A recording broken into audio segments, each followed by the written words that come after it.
మీకు దిగులుగా కానీ, బాధగా కానీ, దుఃఖంగా ఉన్నప్పుడు అసలు నెగ్లెక్ట్ చేయొద్దండి. వెంటనే దానికి తగిన ప్రయత్నాలు చేయాలి దాని నుంచి బయటపడడానికి. అలాగే టీవీల దగ్గర, మొబైల్ దగ్గర కూర్చోవడం మానేసి కాస్త మీకు బాగా శ్రేయోభిలాషి తోటి మాట కలపడం, కాస్త వాకింగ్ చేయడం, బాడీకి పుష్కలంగా ఈ ఎండ తగలడం అండ్ ఆల్సో మనసులో భావాలు ఏమైనా ఉన్నాయితే పేపర్ మీద పెట్టడం చేసి మీకు మీరు దాని నుంచి బయటపడడానికి ప్రయత్నం చేసుకోవాలి.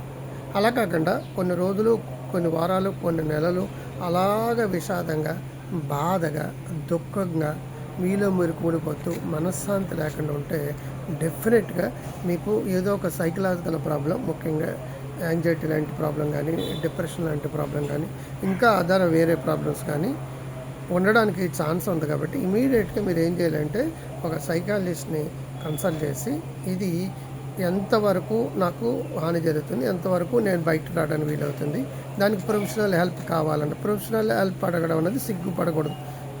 పిరికి వాళ్ళు, ధైర్యం లేని వాళ్ళే ప్రొఫెషనల్ హెల్ప్ వెళ్తారు అనేది ఒక సోషల్ స్టిగ్మాలో ఒక భాగంగానే నానుడి.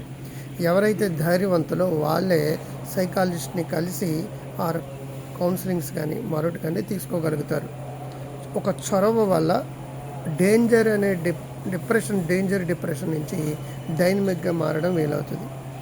నా ప్రాక్టీస్లో 4 దశాబ్దాల పైన ఉన్న ప్రాక్టీస్లో ఒకనాడు చాలా డిప్రెషన్ తోటి, దిగులుతోటి ఇంక చచ్చిపోదాం అనుకున్న వాళ్ళు ఎవరైతే ఉన్నారో వాళ్ళు ఈనాడు పెద్ద పెద్ద లెవెల్లో సీఈఓలు కానీ, పొలిటీషియన్స్ కానీ, పెద్ద పెద్ద కంపెనీ వైస్ ప్రెసిడెంట్ కానీ, రకరకాల రంగాలు ఉన్నారు. సినిమా వాళ్ళు కావచ్చు, రాజకీయ నాయకులు కావచ్చు, ఐఏఎస్ ఐపీఎస్ కావచ్చు.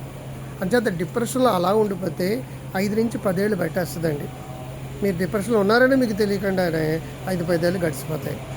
రోగనిరోధక తగ్గిపోతుంది. డిప్రెషన్ వల్ల డయాబెటీస్ వస్తుంది. డిప్రెషన్ వల్ల వేరే జబ్బులు వస్తాయి. స్ట్రెస్ పెరిగిందంటే ఆల్ ఫిజికల్ కంప్లైంట్స్ వస్తాయి. యాంగ్జైటీ పెరిగిందంటే ఎసిడిటీలు, gas problems, heart related problems, జుట్టు ఊడిపోవడాలు, రకరకాల ఏ పని సక్రమంగా చేయలేని పొజిషను యాంగ్జైటీ అవుతుంది. ఏ మానసిక సమస్య అనేది మీరు నిర్ణయానికి రావద్దు. యూట్యూబ్ ద్వారా మీకు మీరు డయాగ్నోస్ చేసుకోవద్దు. గూగుల్ ద్వారా మీకు మీరు డయాగ్నోస్ చేసుకోవద్దు. దీనికి ప్రొఫెషనల్స్ ఉన్నారు. ఆ ప్రొఫెషనల్స్ మాలాంటి వాళ్ళు మాత్రమే దానికి సైకో డయాగ్నోసిస్ పేరుతో డయాగ్నోస్ చేయాలి. ఏ ప్రాబ్లం అయినా సరే మీలో మీరు కుమిలిపోవడం కాదు. Break the silence.